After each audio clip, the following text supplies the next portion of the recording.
from today onwards we are going to start with section 299 till section 304, और इसी के continuation में, इसी के बीच में, मतलब ये अभी कंप्लीट नहीं होगा, लेकिन इसी के बीच में आप 312 से लेके 316 तक का जो एरिया है वो साथ में कर लेंगे। ठीक है, तो ओवरऑल अगर मैं ये कहूं कि 299 से लेके 316 तक का जो मेजर पोर्शन है वो अब कवर होने वाला है। ठीक है, that is the miss carriages along with the other concerned provisions, तो सारे के सारे हम यहाँ पे पढ़ेंगे। सेक्शन नंबर 299 निकालिए। बहुत सारे ऐसे कैंडिडेट्स होते हैं जिनको क्लियर ही नहीं हो पाता है कि what is the actual difference between the both things.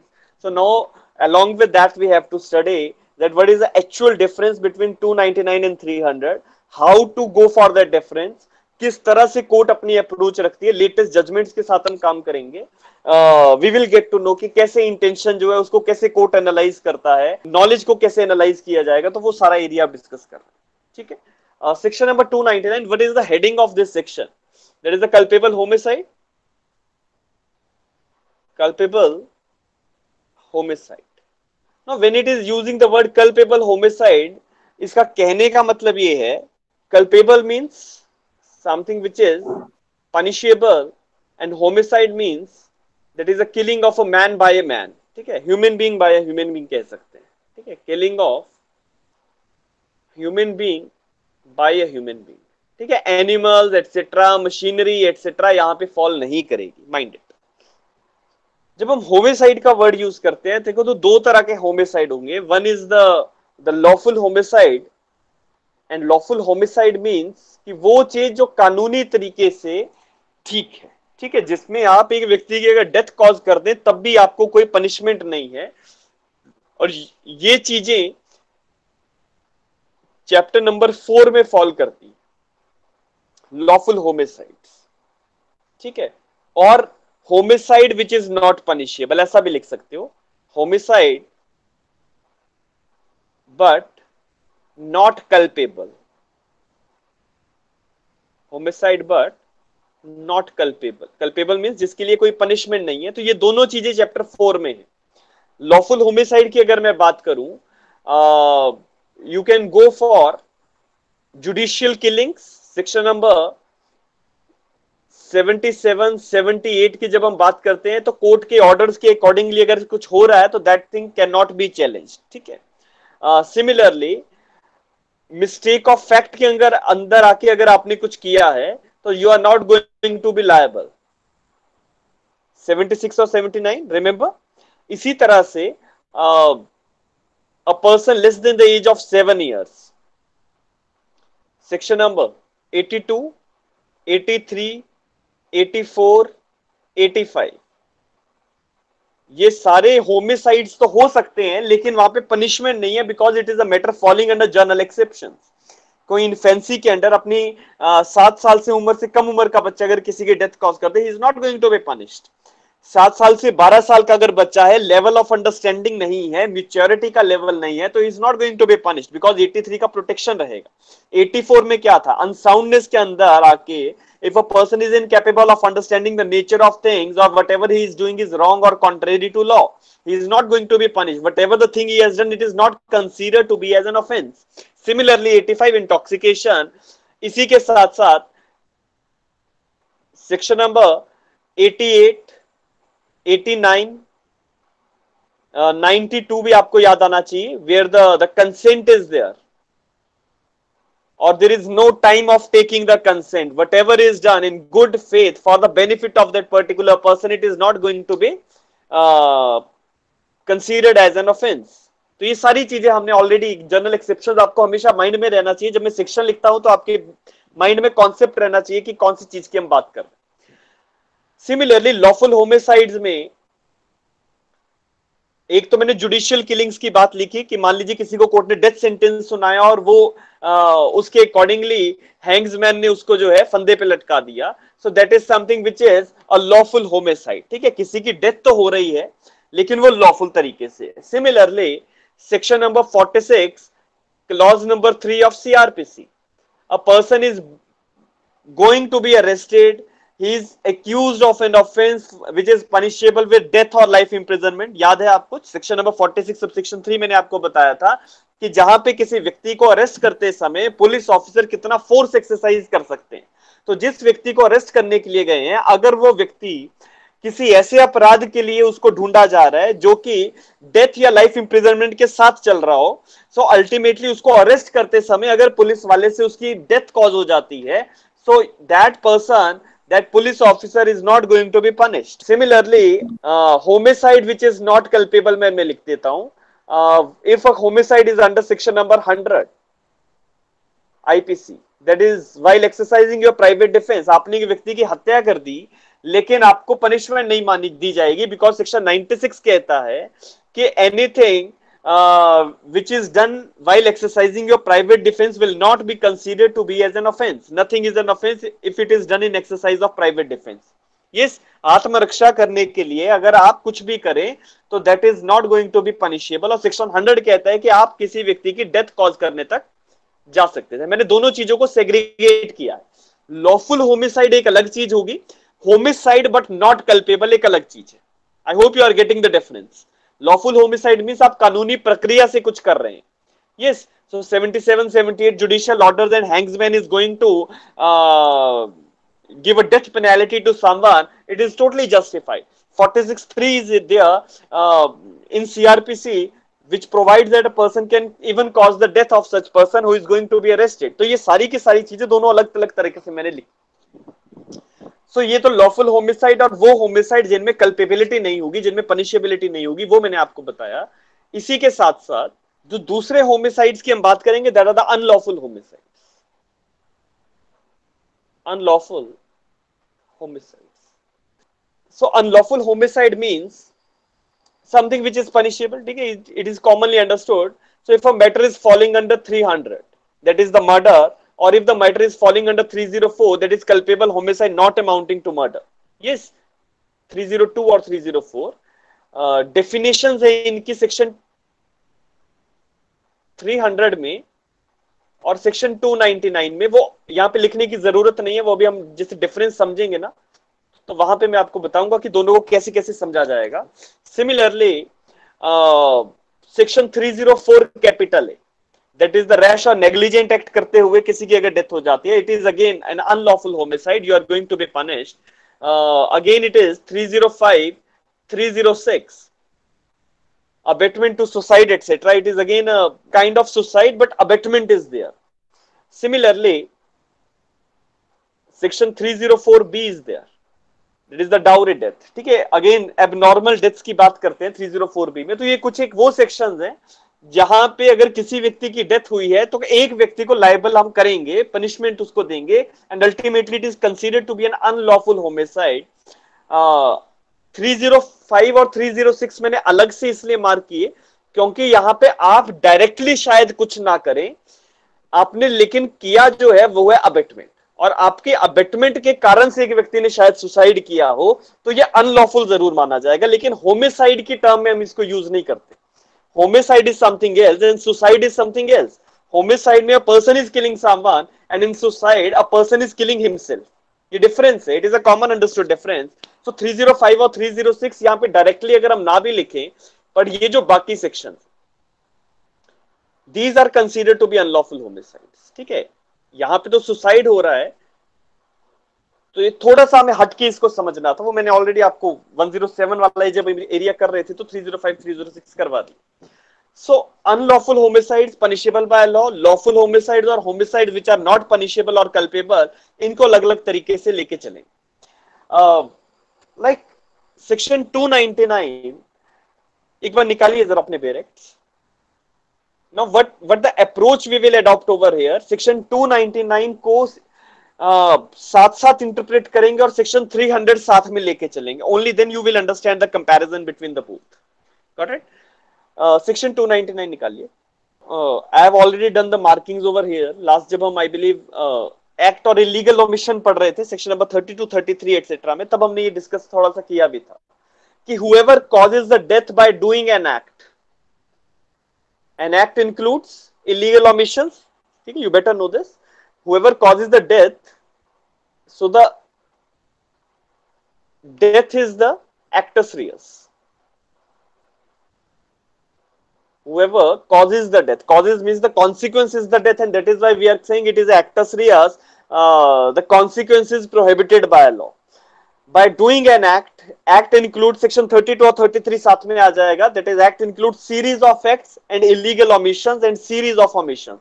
32 और 33 आपको ध्यान में रखने. With intention of causing death or with intention of causing such bodily injury as is likely to cause death, or with the knowledge that he is likely by such act to cause death, commits the offense of culpable homicide. So ये जो तीन चीजें हैं, इनको एक काम करते हैं, अलग अलग से मेंशन करते हैं. As far as the mens rea part is concerned, ठीक है, गिलिटी इंटेंशन और गिलिटी इविल इंटेंशन की जब हम बात करते हैं तो मेंस रिया तीन हिस्सों में बांटा गया है 299 में. नंबर 1 इज, मैं यहां पे इस तरह से लिखूंगा, that is part 1, part 2 and part 3. तो आप कभी भी कोई भी एग्जाम में अपीयर होते हो, आपको कल्पेबल होमिसाइड मर्डर से कम 1 से 2 सवाल आने ही आने. ठीक है, तो ये ऐसा टॉपिक है जिसको आपको क्रिस्टल क्लियर करके समझना पड़ेगा. पार्ट 1 में it is the intention to cause the death. In the part 2 there is no intention to cause death. Mind it, part 2 में directly death cause करने की intention है, but intention is to cause bodily injury. Intention to cause bodily injury which is likely to cause the death, which is likely to cause death. ठीक है, लिख लेना इसको, intention to cause bodily injury as is likely to cause death. और part 3 में लिख लो, knowledge that such act is likely to cause death. Knowledge that such act is likely to cause. तीन हिस्से में बांटा है इसको हमने. ठीक है, ये तीनों हिस्से आपके माइंड में रहने चाहिए, क्योंकि जब हम सेक्शन 300 साथ में पढ़ेंगे तो you will get to know कि कौन से पार्ट को किसके साथ मुझे रिलेट करना. Look, as far as the first part is concerned, it is saying that intention to cause that, and you are doing such kind of act, and act includes illegal omission also. ना, तो जब act और illegal omission हम यहाँ पे word use करते हैं तो पहले हमें ये देखना पड़ेगा कि एक्ट क्या हो सकता है. लिखा है ना, बाय डूइंग एन एक्ट. तो by what kind of positive acts you can cause the death of someone. एक व्यक्ति की जान लेने के लिए क्या क्या तरीके अपनाए जा सकते हैं. It can B shooting someone, ठीक है, किसी को गोली मार देना. It can B stabbing someone, किसी तेज धार तलवार से, चाकू से किसी को स्टैब करना. Similarly poisoning someone, drowning someone, ठीक है, किसी को जान पूछ के डुबा देना. और भी कुछ हो सकता है. यस, आपके माइंड में कुछ आ रहा हो कि कैसे किसी को मारा जा सके. यस, गला घोंटना, स्ट्रैंगुलेट. Strangulations can be there. Very good. Strangulation. Anything else? So Nivedita is again saying strangulation. Giving shocking news to someone. Okay. Giving shocking news to someone in bad faith, है ना? मैलाफाइडी इंटेंशन से अगर करेंगे तब bad faith. Suffocation एक जवाब आ रहा है. Like strangulation and suffocation are a kind of same thing, but एक तरह से डिफरेंस आ सकता है कि एक व्यक्ति को मान लीजिए किसी ऐसे कमरे में बंद कर दिया जाए जहां पे बहुत ज्यादा आपने पॉइजनस गैसेस छोड़ रखी हो, तो it can be by suffocation also. Strangulation होगा किसी को गला घोट के अगर मारने की कोशिश की जा रही है, किसी के ऊपर आपने पिल्लो दे दिया, मूवीज में देखते होंगे आप, तो पिल्लो दे दिया, पिल्लो से किसी व्यक्ति का दम घुट गया, वो मर गया. Suffocation can be there. ठीक है, so these are the kind of things where a positive act is done by someone. ठीक है, आप कुछ एक्चुअली कर रहे हैं, but when we are understanding the word the act, again in the same line हमें इलीगल ओमिशन भी ध्यान में रखना पड़ेगा. ऐसी कौन सी ओमिशन हो सकती है मीन बाय कि you are bound by law to do something but you are illegally omitting. ठीक है, आप कानून के द्वारा बाध्य हैं कुछ करने को, लेकिन आप उसको इलीगली ऑमिट कर रहे हैं, वो काम नहीं कर रहे हैं, तो हम उसको इलीगल ओमिशन के नाम से जानते हैं। सेक्शन नंबर 32-33 में पूरी डेफिनेशन मैंने पढ़ाई हुई है आपको। What can be in the illegal omission, for example in a hospital a nurse is appointed to take care of the child. ठीक है, एक नर्स है, उसकी ड्यूटी है कि बच्चों का ध्यान रखना है, बच्चों को टाइम से उसने नहलाना है। एक छोटा बेबी है, न्यूली बॉर्न बेबी, इन्फेंट जो है, उसको उसने एक बाथटब में डाला लेकिन बाहर ही नहीं निकाल रही है। So is it not an illegal omission? Yes, because she is bound by law to do that thing. She is bound by law to take care of that child, and ultimately she is omitting, तो हम उसको illegal omission कह सकते हैं। So एक example जो ये आ गया, that nurse not taking out infant from tub of water, ठीक है, टब ऑफ वाटर, जिसके कारण से मान लीजिए उस बच्चे की अगर डेथ हो जाती है, that is considered to be an illegal omission, और वो भी 299 में देखा जा सकता है। मान लीजिए आपने एक व्यक्ति को जेल में एज अ प्रिजनर रखा है, now to give food to a prisoner is a legal boundation. ठीक है, या कोई भी व्यक्ति जिसको आप मेंटेन करने के लिए बाउंड हैं, आपको कानून कह रहा है कि आपको मेंटेन करना पड़ेगा, और अगर आप इस चीज को फॉलो ना करें, so then again it will be considered to be an illegal omission. So I am writing over here that is omitting to supply food, omitting to supply food। लेकिन हर व्यक्ति के लिए नहीं। मान लीजिए कोई बेगर अगर आपके पास आए कि मुझे खाना दो और आप ना दें, तो क्या हम आपको लायबल कर देंगे अगर उस खाना ना देने से उसकी डेथ हो जाती है? No, you are not liable. The reason is very clear, because you are not legally bound to maintain that particular beggar. Yes, आप मोरालिटी के अकॉर्डिंगली तो आप कर सकते हैं, लेकिन लीगल बाउंडेशंस नहीं है। बट अल्टीमेटली जहां पे मेंटेन करने की बात आएगी, सबसिस्टेंस देने की बात आएगी, वहां पे अगर ऐसी चीजें ना हो, सो अगेन इलीगल ओमिशन अगर बनता है in the case of supplying of food etcetera, तो yes, it will be considered to be an illegal omission. So by doing an act और बाय एन इलीगल ओमिशन, थोड़ा सा clear हुआ? ठीक है, कैसे पॉजिटिव एक्ट और इलीगल ओमिशंस का हमें जो चीज है, जो फर्स्ट वर्ड यहां पे लिखे हैं, वो समझना है। The next it is saying that you have the intention to cause the death of the party of the deceased person. मैं यहां से नेक्स्ट पेज पे स्विच कर रहा हूं। That is how we will understand the intention to cause the death. Intention to cause death, यही लिखा है पार्ट 1 में। तो एक व्यक्ति के इंटेंशन कैसे देखी जा सकती है? यस, क्या आप एक एक्यूज के माइंड में जा सकते हैं? क्या आप उसका माइंड खोल के देखेंगे कि इसकी इंटेंशन थी किसी को मारने की या नहीं थी? It is not my words, these are the words of honourable Supreme Court, that we can not look and enter into the mind of an accuse person and we will see what motive और what intention he is carrying with him. हम नहीं देख सकते। How we will infer it? हमें कैसे देखना है कि एक व्यक्ति क्या इंटेंशन लेके एक्ट कर रहा है? सो the intention to cause the death is being reflected by the expectation of the consequence. Expectation of consequence. आप जो कार्य कर रहे हैं, जो एक्ट या इलीगल ओमिशन कर रहे हैं, उसका क्या परिणाम निकलेगा, क्या कॉन्सिक्वेंस होगा, और इसकी एक्सपेक्टेशन आपको है या नहीं है। अगर ये एक्सपेक्टेशन आपको थी तो आप उस तरीके से ही काम करेंगे, and the probable consequence are very much serious. I am writing over here that is the probable consequences. Serious नहीं लिखना तो एक लीगल टर्मिनोलॉजी में चले जाते हैं। That probable consequences are highly injurious, कि जिन चीजों की होने की संभावनाएं हैं वो बहुत ज्यादा है।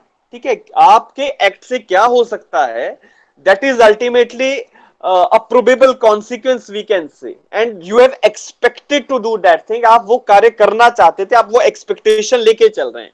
Like if I say mister A fires at B, ठीक है, ए जो है बी पे 4 गोलियां चलाता है, 4 fires. Is it not he is having the probable consequence that with the shooting B is going to die? It is a probable consequence और आप इसकी एक्सपेक्टेशन लेके चल रहे हैं, ठीक है। इसीलिए आपने 4 बार गोली चलाई कि आप एक्चुअली बी को मारना चाहते थे। आप बी को क्या कोई बॉडीली इंजरी कॉज कर रहे हैं? No, you can not say that you are causing a bodily injury तो आपको कहीं पे लाइबिलिटी में रिबेट मिल जाए, नहीं मिलेगा, because actually your expectation is directly reflected, yes और not? Your expectations are being highly probable and the consequences are there according to your expectations. जो भी परिणाम निकले वो आपके expectations के accordingly निकले, तो ultimately it is a natural probability, natural probable consequence लिख लो, या फिर natural probable consequence.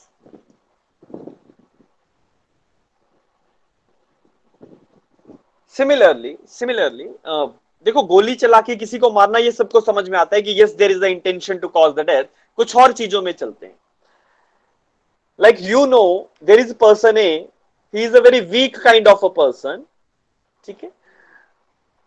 ए को पता है कि इसको अगर weak kind of a person, आप समझ लीजिए कि अगर आप इसको जोर से थप्पड़ मार दें तो ये शायद बेहोश हो सकता, ठीक है। Such kind of a person, he is mister A, yes. B ने इसी तरह के एक व्यक्ति को, इसी वीक काइंड ऑफ पर्सनैलिटी वाले व्यक्ति को अगर बी स्टिक से ब्लो दे या फिर नाइफ से हल्की सी जगह से भी स्टैब कर दे, जिसके कारण से थोड़ा सा खून निकलने से ये व्यक्ति जो है इसकी डेथ हो सकती है। नॉर्मली अगर आप किसी हेल्दी पर्सन को ऐसा ब्लो दें तो शायद उसकी डेथ ना हो, लेकिन if B is doing with the mala fide intention and he know that by such act I am going to kill this person, ठीक है।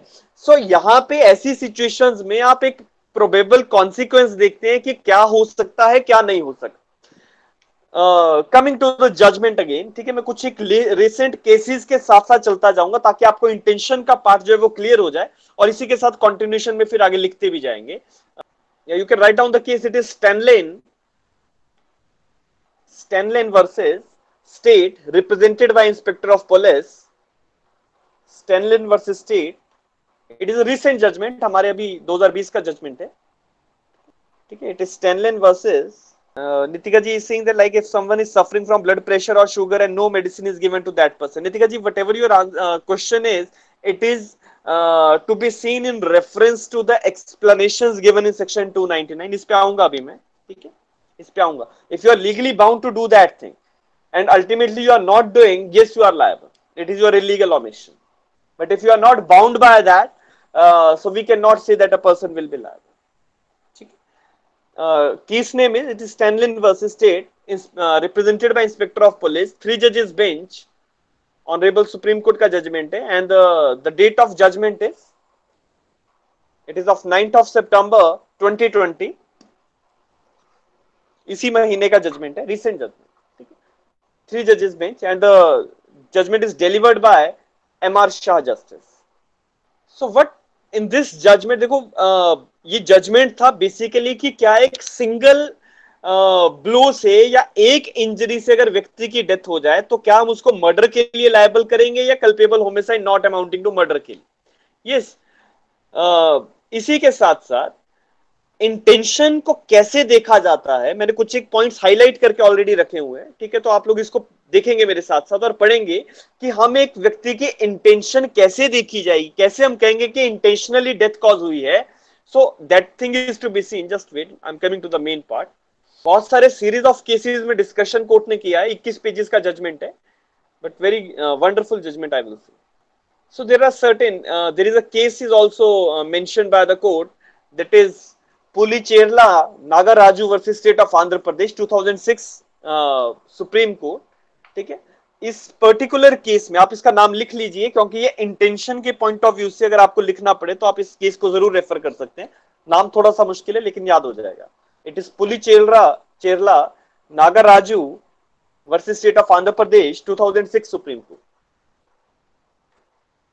देखो कोर्ट के सामने ये बहुत बार क्वेश्चनिंग में आता है। देखो ट्रायल कोर्ट्स ने किसी व्यक्ति को कन्विक्ट किया 302 के अंदर, मतलब ट्रायल कोर्ट ने सफिशिएंट एविडेंसेस देख ली। अब आपको ये हो जाता है कि इस व्यक्ति को पनिशमेंट कम करवाया जाए। यस, जो यहाँ पे प्रैक्टिसिंग लॉयर्स हैं उनको पता होगा कि अगर आपके पास एक क्रेडिबल एविडेंस है प्रोसिक्यूशन में कि ये व्यक्ति ने एक्चुअली किसी की डेथ कॉज करी है, यस, तो अब उस व्यक्ति को बरी करवाना या उसको एक्विटल करवाना थोड़ा सा मुश्किल रहता है। लेकिन डिफेंस काउंसिल क्योंकि हार कभी नहीं मानते, कुंदन जी यहाँ होते तो बड़े खुश होते, तो क्योंकि वो हार नहीं मानते तो वो हमेशा कोशिश करते हैं कि उनके जो भी उनका क्लाइंट है, जो एक्यूज पर्सन है, उसको कम से कम सजा करवाई जाए। तो कम से कम सजा करवाने के लिए हमारे पास तरीका क्या होता है कि 302 से मैटर को निकाल के 304 में ले जाओ और 304 के पार्ट 1 या पार्ट 2 में लेके जाए।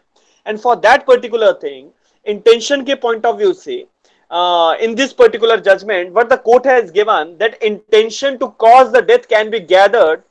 दिख रहा है सभी को? इसको मैं और जूम कर लेता हूं, just wait. Is it visible ना? जो येलो में मैंने हाईलाइट कर रखा है यहां पे, फ्रॉम हियर, ठीक है। अगर आप साथ साथ लिखना चाहें तो मुझे बता दें, ठीक है, I will dictate also. So it is saying that intention to cause the death can be gathered generally from the combination of a few or several of the following among other circumstances। ठीक है, कि आपको अगर किसी व्यक्ति की intention है death cause करने की, तो वो कैसे पता किया जाएगा? तो कुछ एक चीजों का कॉम्बिनेशन हमें देखना पड़ता है। उस कॉम्बिनेशन की अगर प्रेजेंस हमें मिल जाए, सो अल्टीमेटली हम कह सकते हैं कि there is the intention to cause the death. और अगर ये कॉम्बिनेशन नहीं मिले तो फिर हम सिर्फ सेकंड ऑप्शंस पे जाने की कोशिश करते हैं। तो for what it is saying that the nature of weapon used, number 1, intention देखने के लिए पहला पॉइंट है कि what kind of weapon has been used by the accused person. क्या वो शार्प एज वेपन है या नहीं है? क्या उसने ब्लंट साइड से अटैक किया है या शार्प एज साइड से अटैक किया है? तो ये चीज देखने वाली। देखो, आपका मेंजरिया चेक करना, मेंजरिया चेक करने के लिए अगेन आई एम रिपीटिंग कि कोर्ट आपके माइंड में नहीं जा सकता। तो कोर्ट को जो एविडेंसेस कोर्ट के सामने, उसके अकॉर्डिंगली जजमेंट पास करना है। तो अगर मान लीजिए डॉक्टर साहब की जो ऑब्जेक्टिव रिपोर्ट आएगी कि किस तरह की इंजरीज कॉज हुई हैं, तो फर्स्ट इट इज सेइंग कि नेचर ऑफ वेपन यूज क्या है। अगर मान लीजिए कोई स्वॉर्ड यूज की गई है, कोई तलवार यूज की है, तो तलवार के एक साइड ब्लंट रहेगी, एक साइड शार्प एज रहेगी, ठीक है। या कभी कभी लोग दो धारी तलवार भी लेके चलते हैं, ठीक है, तो that is a different matter. But अगर एक व्यक्ति स्वॉर्ड यूज कर रहा है लेकिन उसका ब्लंट साइड से अटैक कर रहा है, तो इसका मतलब उसकी इंटेंशन जो है डायरेक्टली डेथ कॉज करने की शायद ना हो। Similarly next one is whether the weapon was carried by the accused. क्या वो उसको पहले से साथ लेके आ रहा है या मौके पे उसने कहीं से उसको ढूंढा है, और was picked up from the spot. अगर मौके पे ढूंढा होगा तो शायद सडन और ग्रेव प्रोवोकेशन वाली सिचुएशन हो सकती है, सडन फाइट वाली सिचुएशन हो सकती है। लेकिन अगर वो पहले से वेपन लेके आ रहा था, मींस व्हाट, क्या that the he has premeditated the crime, premeditation is there. Next it is saying whether the blow is aimed at the vital part of the body। क्या शरीर के किसी महत्वपूर्ण अंग पे अटैक किया गया है या किसी नॉन वाइटल पार्ट पे अटैक किया, like arms and legs etcetera are considered to be the non vital parts, but the area of chest or abdomen are considered to be the vital organs, or brain we can say a vital organ। तो ये देखा जाएगा कि हथियार कैसा है, कहां पे अटैक किया, और इसके बाद देखा जाएगा कि फोर्स कितना एक्सरसाइज किया है। ठीक है, आप एक व्यक्ति को, अपने बच्चों को अगर आप पढ़ाते समय थोड़ा सा अगर लगा दें तो that is the normal force, लेकिन अगर किसी को गुस्से में लगाएंगे तो that is something you are exercising the more force. तो फोर्स जो है उसका इंपैक्ट होगा, उसके कॉन्सिक्वेंसेज होंगे, इंजरी पे फर्क पड़ेगा। बिकॉज जब भी पोस्टमार्टम रिपोर्ट्स आएंगी तो इंजरी कितनी हुई है, कितना फोर्स एक्सरसाइज किया है, डॉक्टर्स इसको मेंशन करते हैं। It is why the next point, the fourth point, it is saying how much force employed in causing the injury. कितना फोर्स, कितना जोर लगाया उस व्यक्ति ने इंजरी कॉज करने में, बहुत ज्यादा लगाया या थोड़ा सा लगाया। तो it is all about the objectivities. ये जज साहब जो हैं मौके पे नहीं थे, ऑन द स्पॉट नहीं थे, लेकिन जो डॉक्टर्स की रिपोर्ट्स आएंगी उसके अकॉर्डिंगली बताएंगे। Next it is saying whether the act was in the course of sudden quarrel or sudden fight or free of all fight। एकदम हुआ, सडन फाइट हुई, या कोई लड़ाई झगड़ा नहीं था, पहले से तैयारी करके आए थे, तो ये सारी चीजें देखी जाएंगी। नेक्स्ट इट इज सेइंग, आप ये पॉइंट्स वन बाय वन ना लिखते जाना साथ में, ठीक है, I will give you the judgement also, वहां पे पूरा हाईलाइटेड आपको मिल जाएगा. Next it is saying clause number 6 that whether the incident occurs by chance और whether there was any premeditation. ये भी मैंने आपको बता दिया कि एकदम मौके पे कुछ हो गया गर्मा गर्मी, या फिर पहले से प्रीमीडिएट करके कोई व्यक्ति आया. नेक्स्ट इज कि क्या कोई पुरानी दुश्मनी तो नहीं थी, whether there was any prior enmity और whether the deceased was stranger. ये भी देखा जाता है. इंटेंशन देखना है ना. देखो, आप एक व्यक्ति को सजा देने वाले, इंटेंशनल डेथ के लिए एक्यूज्ड पर्सन को 302 के अंदर लाइफ इंप्रिजनमेंट और मौत की सजा सुनाई जा सकती है. तो आप ऐसे हल्के में तो नहीं लोगे. किसी को अगर मौत की सजा सुनानी है तो आपके ऊपर जिम्मेवारी बहुत ज्यादा है. The responsibility is very much over the particular जजेस कि किस तरीके से आप पनिशमेंट दे रहे हैं. Next it is saying whether there was any grave or sudden provocation or not, if so the cause of provocation. ठीक है, अगर प्रोवोकेशन है या नहीं, और अगर है तो उसका कारण क्या है ये भी देखना पड़ेगा.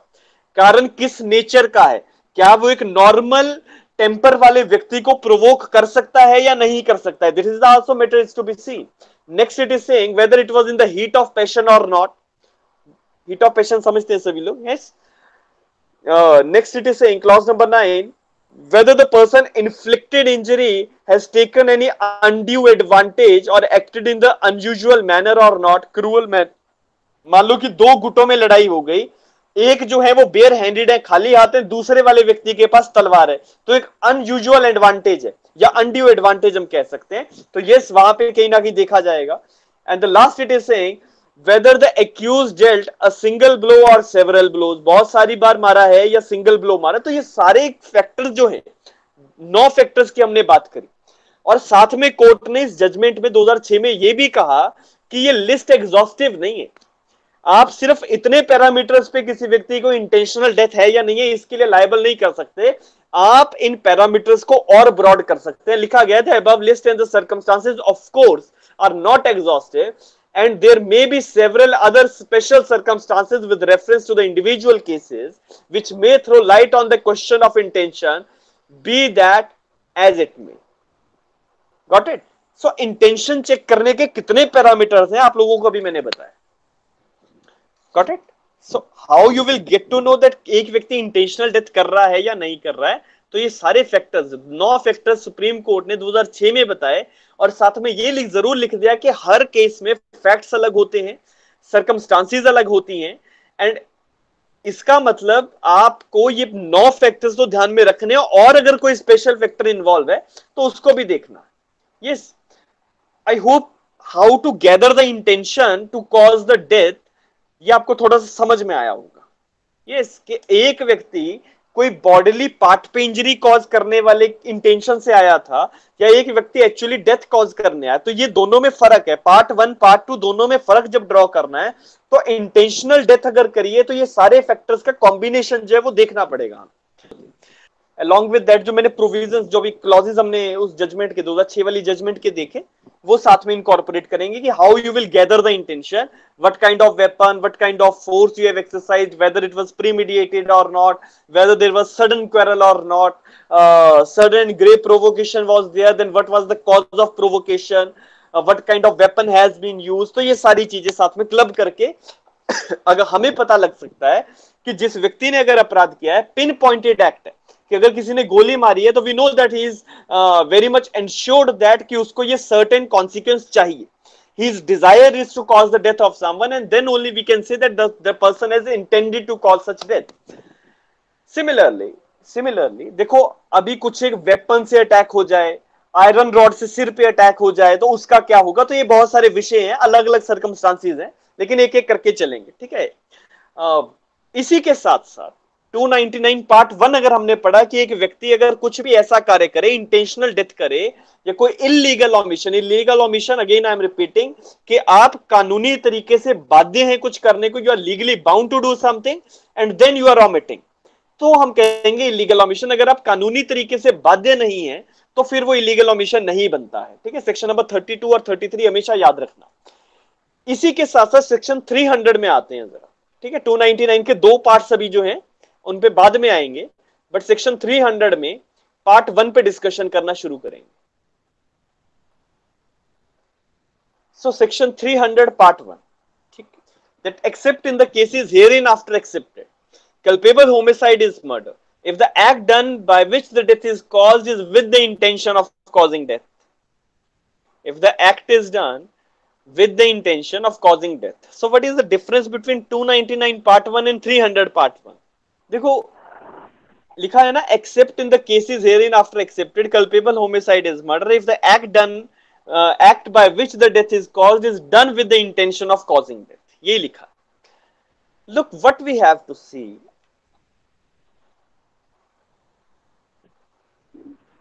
या मैं इसको थोड़ा सा और इस तरह से कर लेता हूं कि यहां पे कल्पेबल होमिसाइड लिख देता हूं 299 में. जो पार्ट 1 हम अभी डिस्कस कर रहे थे, that is you are doing an act with the intention of causing death. Doing an act with the intention of causing death. And again, section 300 is there, which is giving the definition of murder, and it is saying again the same thing, that you are doing an act with the intention of causing death. So bare language में तो हमें कोई difference नहीं लेगा. Yes or not? इसका मतलब section 299 के part 1 में और सेक्शन 300 के पार्ट 1 में कोई फर्क नहीं. Mind it, there is no difference in 299 part 1 and in 300 part 1. सवाल आपके माइंड में आ रहा होगा तो रिपीट करने की क्या आवश्यकता है. यस, एक चीज अगर 299 में आपने बना दिया कि इंटेंशनल डेथ अगर होगी तो that is culpable homicide. So again you are saying that if the act is done by which the intentional death is there, so it is murder. But देखो, intention is always the intention. Intention में फर्क हो ही नहीं सकता.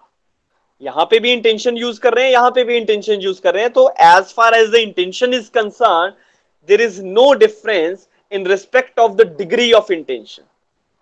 देखो, degrees में जब हम फर्क कर रहे थे, जब मैंने आपको मेंजरिया पढ़ाया होगा, तो इंटेंशन में, नॉलेज में, रीजन टू बिलीव में या रैश और नेग्लिजेंट एक्ट की डिग्रीज में डिफरेंस करते थे. यस, कि intention is the highest degree, knowledge उससे कम डिग्री है, रीजन टू बिलीव उससे कम है ना, ऐसे करते थे. लेकिन जब दोनों सेक्शंस में इंटेंशन लिखा है तो इंटेंशन में डिग्री में फर्क नहीं हो सकता. लेकिन फर्क क्या है, अब उस पर चलते हैं. सेक्शन 299 की और सेक्शन 300 की लैंग्वेज में डिफरेंस है या नहीं? लैंग्वेज में डिफरेंस है, बिकॉज 299 कहता है कि an act done with the intention of causing death is culpable homicide. 300 की लैंग्वेज कुछ और है. 300 इस तरह से शुरू होता है, that accept in the cases herein after excepted, culpable homicide is murder. ऐसा ही कह रहा है, accept in the cases herein after excepted, culpable homicide is murder. फिर आगे वही लाइन है जो 299 में लिखी गई है. सो आप एक क्वेश्चन लिखिए अपनी कॉपीज पे, that why the language is different, why the language is different in 299 part 1 and 301. ठीक है, लैंग्वेज क्यों अलग है, इसके पीछे का कारण क्या है. देखो, आप अगर ये कहें कि एक केस डायरेक्टली मर्डर वाले सेक्शन 300 के अकॉर्डिंगली देखा जाए तो ये इम्पॉसिबल. कोई भी केस में अगर किसी व्यक्ति ने कल्पेबल होमिसाइड किया है, किसी ने किसी की जान ली है, इंटेंशनल डेथ है अगर, तो हम डायरेक्टली सेक्शन 300 में नहीं जा सकते, बिकॉज 300 कहता है कि कल्पेबल होमिसाइड इज मर्डर. यही लिखा है ना, culpable homicide is murder accept in the cases herein after accepted. जो नीचे लिखी चीजें हैं उनमें छोड़ के कल्पेबल होमिसाइड मर्डर होगा अगर किसी व्यक्ति ने इंटेंशनल डेथ करी है. तो इसका मतलब क्या डायरेक्टली कभी मर्डर हो सकता है? No, never. Firstly, there will be culpable homicide, and if the culpable homicide is proved, only then the part of section 300 will come into force. Yes. So दूसरी क्या चीज है ये देखिए, अभी मैं लिखवा नहीं रहा हूं, अभी समझा रहा हूं. देखो, लिखा ना accept in the cases herein after accepted. उसमें क्या है, एक मैं ये लिख रहा हूं सेक्शन 300 नंबर 1. इसके नीचे मैं लिख रहा हूं कि सेक्शन 300 की जो एक्सेप्शंस हैं, 5 एक्सेप्शंस, वो एक्सेप्शंस 1 to 5. ठीक, इन्होंने ये कहा कि except in the cases here in after accepted, तो इसका मतलब अगर मैटर आपका एक्सेप्शंस में जा रहा है, अगर मैटर सेक्शन 300 की 5 एक्सेप्शंस में जा रहा है, तो क्या वो मर्डर होगा? No, it will not be considered to be a murder. The reason is the definition is making it clear, except in the cases herein after accepted, culpable homicide is murder. Yes, so इसका मतलब अगर matter exceptions में जा रहा हो तो culpable homicide is not murder, culpable homicide is not amounting to murder के नाम से हम कहते हैं, ठीक है। If the matter is following in exceptions then it is culpable homicide not amounting to murder. आप कोई भी एक्सेप्शन निकाल लीजिए, 1 2 3 4 5 में से कोई भी निकालिए, और हर एक्सेप्शन में ये फ्रेज आपको मिलेगा, इनकल्पेबल होमिसाइड इज नॉट मर्डर, कि अगर वो सडन और ग्रेव प्रोवोकेशन के अंदर हो रहा है तो वो मर्डर नहीं है, अगर वो सडन फाइट में हो रहा है तो वो मर्डर नहीं है, अगर आप प्राइवेट डिफेंस से एक्सीड कर गए वो मर्डर नहीं है, अगर कोई 18 साल से ऊपर का व्यक्ति खुद कंसेंट दे रहा था वो मर्डर नहीं है, अगर कोई पब्लिक सर्वेंट ने किसी की जान ले ली अपनी पब्लिक ड्यूटी निभाते हुए तो वो मर्डर नहीं होगा, अगर वो एक्सीड कर जाएगा वो culpable homicide not amounting to murder के नाम से जाना जाएगा। लेकिन the first part that is except in the cases hereinafter excepted, ये अलग हो गया, मतलब इसमें अगर एक्सेप्शंस में मैटर गया तो that culpable homicide is not amounting to murder. Implied meanings निकालना है, बिटवीन द लाइंस जो चीजें निकालनी है वो देखना है। और अगर आप एक्सेप्शंस में नहीं गए, लिखा ना एक्सेप्ट, तो अगर एक्सेप्शंस में नहीं गए तो कल्पेबल होमिसाइड मर्डर रहेगा। Getting? if the matter is not falling in exceptions then it will be murder if the death is caused intentionally। अगर मैं यहां पे और इसको सिंप्लीफाई करता हूं, चलो सिंप्लीफिकेशन देखिए कैसे करनी है, कि मैं ये कहता हूं कि एक व्यक्ति इंटेंशनल डेथ कर रहा है। इंटेंशनल डेथ का मेरा ये कहने का मतलब है कि कोई व्यक्ति किसी को मान लीजिए शूट कर रहा है, ठीक है, गोली चला के एक व्यक्ति की जान गई। अगर मैटर एक्सेप्शंस में जाएगा, देखो हमारे को अभी में हमने पढ़ा कि इंटेंशन कैसे देखी जाती है, अभी पढ़ा आपने जजमेंट में 2006 वाली जजमेंट में कि type of weapon etcetera and so on. Yes, desire, consequence, आपको पता है कि डेथ होगी या नहीं होगी, तो वो चीजें। अब आप अगर किसी को शूट करेंगे तो प्रोबेबल कॉन्सिक्वेंस क्या है कि डेथ होगी। यस, यस और not, it is a probable consequence. लेकिन अगर आप एक्सेप्शंस में चले गए, आपने कल्पेबल होमिसाइड तो किया है लेकिन वो मर्डर नहीं है, इट इज नॉट मर्डर, तो वो क्या कहलाया जाता है? Culpable homicide not amounting to murder. ऐसे ही कहेंगे ना, आपको पता था आपने इंटेंशनल डेथ करी है लेकिन फिर भी हम उसको मर्डर के नाम से नहीं कहेंगे, हम उसको कहेंगे that it is culpable homicide but it will not amount to murder. The reason is कि वो एक्सेप्शन के अंदर गया है। यस, लेकिन अगर वो मैटर, इसी केस में अगर कोई भी एक्सेप्शन ना लगे और आप ये सिचुएशन ले कि एक व्यक्ति ने दूसरे को शूट किया लेकिन एक्सेप्शंस में नहीं गया, इंटेंशनल डेथ है, तो फिर कल्पेबल होमिसाइड मर्डर में रहेगा। Then culpable homicide will amount to murder. तो कल्पेबल होमिसाइड के दो चीजें, इसके दो कॉन्सिक्वेंस हैं, या तो ये मर्डर में कन्वर्ट होगा या नहीं होगा। यस, तो दोनों चीजों को कैसे एनालाइज करना है वो हमें देखना पड़ेगा, वो सीखना पड़ेगा। यस, तो आप और एक काम करते हैं, ठीक है, मैं यहाँ पे 299 लिख रहा हूं, यहाँ पे 300 लिख रहा हूं।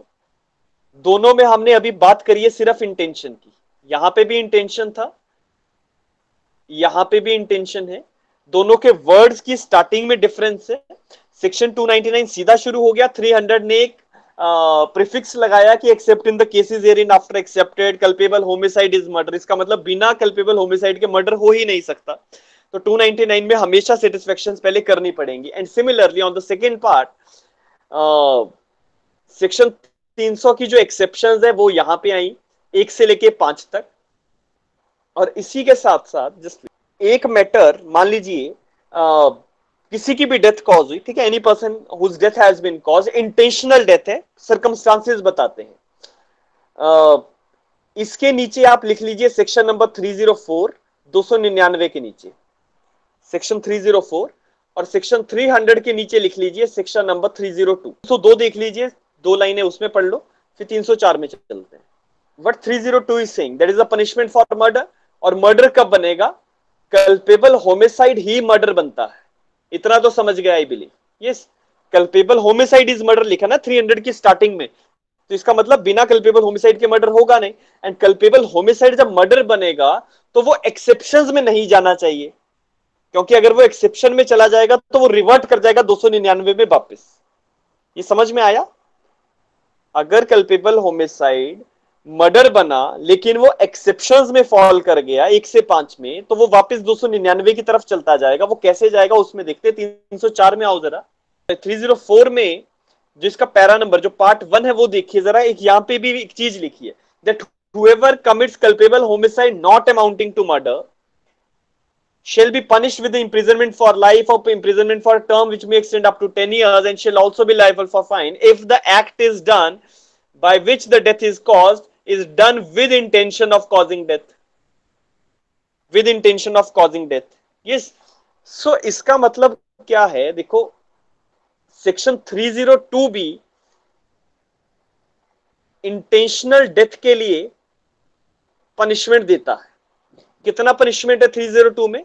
दैट इज डेथ और लाइफ इंप्रिजनमेंट। ऐसा ही है। सेक्शन 300 में 4 क्लॉजेज है मेन और 5 एक्सेप्शंस हैं। पहले 4 क्लॉजेज में कह रहा है कि कल्पेबल होमिसाइड मर्डर बन जाएगा अगर वो एक्सेप्शंस में ना गया हो और इंटेंशनल डेथ हुई हो।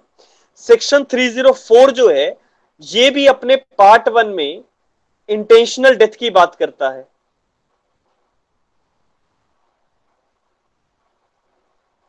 यस, तो दोनों सेक्शंस की रिक्वायरमेंट्स को कैसे फुलफिल करना है वो देखिए। ठीक है, मैंने चारों सेक्शंस यहां लिखे हैं। चारों सेक्शंस को समझते जाइए। जिसको समझ में ना आए वो एक बार अपना जो भी क्वेरी होगी वो मुझसे पूछ ले। ठीक है, इंटेंशन कैसे पता लगनी है ये पता लग गया। इंटेंशन किसी की कैसे देखी जाएगी? Is it clear? Yes, how to go for the intention, it is clear ना।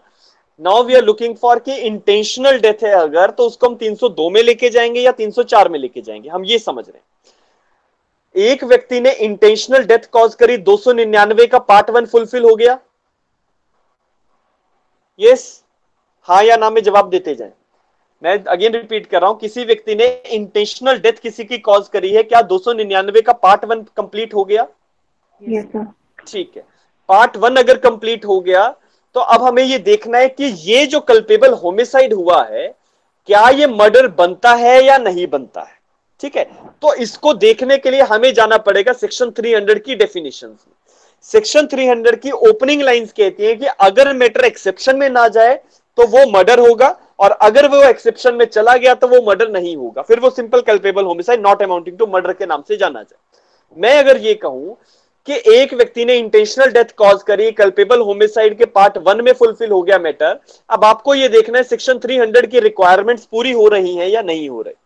एंड सेक्शन 300 में सारा सेक्शन देखना पड़ता है, और अगर मैटर एक्सेप्शंस में फॉल नहीं किया, अगर मैटर एक्सेप्शंस में नहीं गया, मतलब कि जिस व्यक्ति ने डेथ कॉज करी उसने सडन या grave provocation, sudden fight, private defence में एक्सीड करना, पब्लिक सर्वेंट एक्सीड कर गया, या कंसेंट लेके आपने कुछ किया, इसमें मैटर नहीं गया है, तो वो इंटेंशनल डेथ सेक्शन 300 में ही रह जाएगी, वो रिवर्ट नहीं करी, और आपको पनिशमेंट मिलेगा 302 वाला। इंटेंशनल डेथ 299 में गया पहले, 299 के जाने के बाद सेक्शन 300 में जाना पड़ेगा, क्योंकि अगर डायरेक्ट सेक्शन 300 में जाओगे तो you are violating the language of the provision, because culpable homicide के बिना मर्डर नहीं हो सकता। कल्पेबल होमिसाइड ही मर्डर बनेगा, और कल्पेबल होमिसाइड रिवर्ट भी कर जाता है। अब ये सिचुएशन समझ में आई कैसे हुआ? अगर मैटर एक्सेप्शन में नहीं गया तो पनिशमेंट कहां से चलेगी? 302 में। ठीक है, 302 में। और कलर चेंज कर रहा हूं। आपने सबसे पहले देखा कि एक व्यक्ति ने इंटेंशनल डेथ कॉज करी, ठीक है, 299 का पार्ट 1 पूरा हो चुका है। सेक्शन 300 में देखा कि इंटेंशनल डेथ मर्डर बनेगा या नहीं बनेगा। आपने देखा इंटेंशनल डेथ है, लेकिन मैटर एक्सेप्शन में चला गया, that is sudden and grave provocation, sudden fight, public servant, private defence exceed कर गए, एटसेट्रा में मैटर गया, तो अब पनिशमेंट आपको 302 में नहीं मिलेगा, क्योंकि अब accept in the cases here in after accepted लिखा था ना 300 सेक्शन 300 में, तो अब हम उसके अकॉर्डिंगली चलेंगे। Now it is not murder rather it will come into 304 part 1। अब ये 300 के पार्ट 1 में आ गया, और अब ये इंटेंशनल डेथ तो थी, क्योंकि आपने किसी को शूट किया, किसी को पॉइजन दिया या जो भी किया, इंटेंशनल डेथ। लेकिन अगर ये एक्सेप्शन में मैटर गया है तो अब 302 के अंदर पनिशमेंट ना जाते हुए 304 के पार्ट 1 में चलेगा। दोनों में इंटेंशनल डेथ की पनिशमेंट है, लेकिन सेटिस्फाई करने कैसे करना है ये आर्ट आपको सीखना है।